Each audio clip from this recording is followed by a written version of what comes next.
Donc, avant de se lancer dans l'histoire de l'IS-7 en lui-même, il faudrait tout d'abord revenir en arrière sur un autre char qui est plus ou moins son prédécesseur, et ce char-là, il s'agit de l'IS-3. En effet, ce véhicule-là était entré en service seulement quelques semaines avant la fin de la Seconde Guerre mondiale, c'est-à-dire fin 1945, et lorsque pour la toute première fois les Occidentaux purent le voir, c'était lors de la parade de la Victoire en 1946 sur la Place Rouge, ils ont été très impressionnés par le tank, vu qu'en effet, il promettait d'avoir non seulement une puissance de feu exceptionnelle, mais surtout une excellente protection. C'est-à-dire, il était tout à fait capable de résister, en théorie du moins, à presque n'importe quelle arme qu'avaient les Occidentaux à cette époque. Néanmoins, la réalité était assez différente, vu qu'en effet, le char souffrait de nombreux problèmes, notamment des problèmes de fiabilité, de solidité et d'ergonomie, qui en faisaient un véhicule, disons, moins qu'optimal. Ce qui poussa d'ailleurs les soviétiques à développer plus tard un successeur. Il s'agit donc de l'IS-7. Le projet fut lancé fin 1945 donc, et sa direction fut donnée à un ingénieur nommé Nikolai Chachmurin. Chachmurin avait déjà travaillé avant sur d'autres projets de chars lourds soviétiques, notamment sur l'IS-2, le vénérable prédécesseur de l'IS-3, ainsi que d'autres, notamment l'IS-6. Il avait donc beaucoup d'expérience et de connaissances sur le sujet, et le fait que l'usine dans laquelle il travaillait, à savoir l'usine Kirov, avait été déplacée à Leningrad, lui donnait de nouvelles opportunités pour travailler sur un nouveau véhicule. L'objectif était donc de créer un véhicule plus ou moins similaire à l'IS-3, mais étant désormais débarrassé de ses défauts notables. Les soviétiques observèrent l'IS-3, ils se rendirent compte qu'il souffrait de trois problèmes principaux, à savoir un manque de mobilité, un manque de protection, et surtout, une puissance de feu insuffisante, puisqu'en effet il était équipé du même canon que l'IS-2 qui était sorti 2 ans plus tôt. Même si ce canon était largement suffisant fin 1945, cela n'allait pas durer très longtemps, et donc les soviétiques voulaient s'équiper d'un nouveau char mieux armé. Chachmurin se décida donc, plutôt que de repartir de zéro, de prendre un projet sur lequel il avait déjà travaillé, sous la forme de l'IS-6. En effet, l'IS-6 était un char sur lequel il avait travaillé en 1944, comme étant éventuellement lui aussi un successeur de l'IS-2, néanmoins le projet avait échoué pour plusieurs raisons, notamment à cause de sa transmission électrique, qui s'était montrée très peu fiable, et même prenait feu toute seule, ce qui était assez problématique bien évidemment. Donc au final, il se décida tout simplement à reprendre le design à peu près de l'IS-6, de l'élargir afin de donner un peu plus d'ergonomie à ses membres d'équipage, et surtout d'installer un nouveau moteur avec une nouvelle boîte de vitesse, qui serait éventuellement plus fiable. Le char serait également équipé d'un nouveau canon plus puissant, afin de remplacer le canon des 25T qu'on retrouvait sur l'IS-2. Ce fut donc le projet initial, indexé Object 257. Néanmoins, ce char-là, disons, ne durera pas très longtemps, pour plusieurs raisons. Tout d'abord, le problème, c'est que Chachmurin n'avait aucune idée de quel moteur utiliser. En effet, à cette époque-là, le moteur le plus puissant que les soviétiques avaient à leur disposition était le V2, moteur qui était déjà utilisé sur des chars comme le KV-1, le T-34 ou même l'IS. Il pouvait développer au mieux 600 chevaux, et c'était largement insuffisant pour un char de la taille de l'Object 257, qui était censé peser jusqu'à 70 tonnes. Ensuite, le deuxième problème, et qui était d'ailleurs même problème principal, était que le canon qui était prévu pour le char, à savoir le BL-13, tel qu'il était appelé, n'était pas encore prêt, et il fallait compter encore plusieurs années avant qu'il le soit. Ce qui faisait que, au final, le char était bloqué par le développement de ce canon-là. C'est-à-dire, si jamais il n'entrait jamais en service, Chachmurin ne pourrait tout simplement jamais construire ce char. C'est pour ça qu'il se décida à trouver une alternative. Le fait que l'endroit où travaillait Chachmurin était très proche des docks de Leningrad l'inspira beaucoup, puisqu'en effet, il se décida à utiliser des pièces de navire, en fait, pour construire son tank. Tout d'abord, pour ce qui est du moteur, il se décida à utiliser un nouveau moteur qui était au départ destiné à des petits navires, qui pouvait produire 1050 chevaux. C'était un nouveau moteur diesel assez puissant, très efficace et surtout assez compact, qui avait comme seul défaut notoire de consommer beaucoup de carburant. Et pour ce qui est de l'armement surtout, il se décida à utiliser un nouveau canon, cette fois-ci un canon de 130 mm B13. Un canon qui était déjà utilisé d'ailleurs depuis plus d'une dizaine d'années sur des navires soviétiques et notamment des petits navires comme des destroyers ou des croiseurs légers. Ce canon-là avait même de meilleures capacités balistiques que le 122 mm qui était prévu au départ sur l'Object 257, Et comme ça, entre 1946 et 1948, Shashmurin continua en quelque sorte de perfectionner son design, jusqu'à l'apparition du modèle final indexé Object 260. L'Object 260 était au final très proche de l'IS-7 qu'on peut voir aujourd'hui, en ce qu'il avait le même moteur, le même armement, un blindage qui était presque identique, et surtout avait à peu près le même poids, aux alentours des 70 tonnes.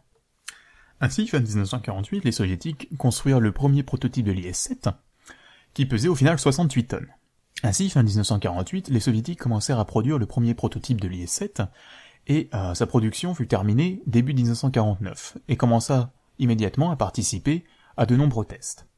Les tests se révélaient même très prometteurs, puisqu'en effet le char pouvait atteindre une vitesse exceptionnelle de 60 km/h, et surtout son armement était très puissant, largement au-delà de tout ce qui était disponible à cette époque-là. Sans compter que son blindage était susceptible de résister même aux canons anti-chars les plus puissants. Donc c'est pour cela que le projet de l'IS-7 est extrêmement intéressant. Néanmoins, le problème est que ce char coûtait très cher à construire.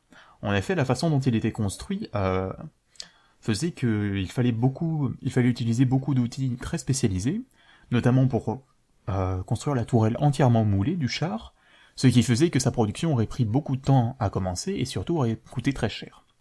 C'est pour cela que le projet a plus ou moins traîné entre 1949 et 1953, où on compterait entre 2 et 10 prototypes de construits. En 1953, Staline meurt et est remplacé par Nikita Khrouchtchev à la tête de l'URSS. Khrouchtchev n'est pas vraiment un fan des chars lourds. En effet, il les considère comme une sorte de relique du passé, puisqu'il considère également que des nouveaux véhicules moyens et surtout des missiles anti-chars seraient plus efficaces pour le combat anti-chars. Et c'est pour cela qu'il voit d'un mauvais œil les projets notamment de l'IS-7 ainsi que d'autres contemporains. Néanmoins, il les autorise encore jusqu'en 1955, date à laquelle il fait entrer en vigueur un décret qui limite le poids de tous les tanks de l'Union soviétique à 50 tonnes. Et bien évidemment, l'IS-7, étant à 68, dépassait largement cette limite, et il était tout simplement impossible de le faire passer sous la barre des 50 tonnes sans changer le projet de façon radicale, ce qui malheureusement sonna sa perte. Néanmoins, les soviétiques gardèrent tout de même un prototype, qui fut au final, et qui d'ailleurs est toujours au musée des blindés de Kublinka. Maintenant, pour ce qu'il s'agit des caractéristiques du char. Venons tout d'abord nous intéresser à la protection du véhicule, vu qu'en effet il s'agit du point fort de l'IS-7. En effet, il dispose à l'avant de plus de 150 mm de blindage, fortement incliné, ce qui fait qu'il est capable de résister à presque tous les obus de son époque. Sur les côtés, il dispose toujours d'un blindage épais entre 100 et 150 mm, sans compter qu'il existe de nombreuses inclinaisons qui viennent améliorer la protection.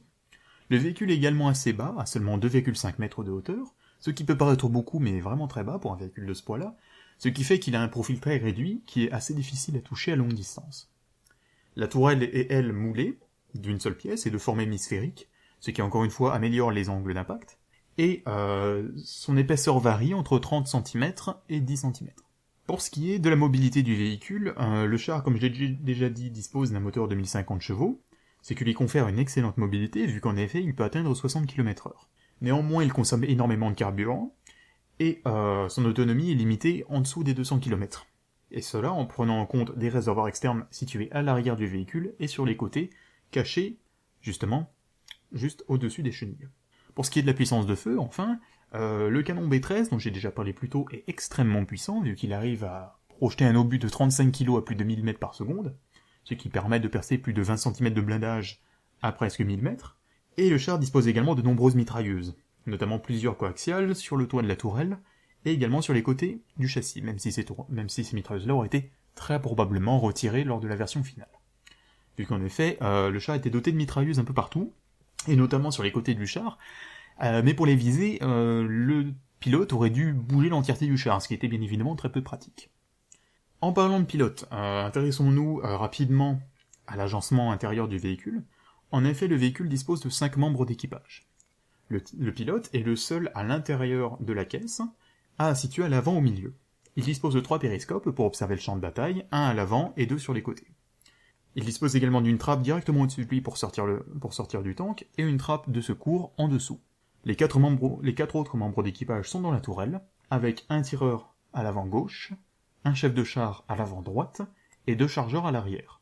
En effet, le char a besoin de 2 chargeurs pour s'occuper des obus qui sont très lourds, bien évidemment, même s'il dispose d'un système de chargement assisté qui permet d'atteindre une cadence de tir assez importante, estimée à presque 6 coups par minute, dans les meilleures conditions. Bien évidemment, cela rend le véhicule extrêmement puissant, lui permettrait de tirer rapidement plusieurs tirs, si jamais il venait à rencontrer un véhicule ennemi.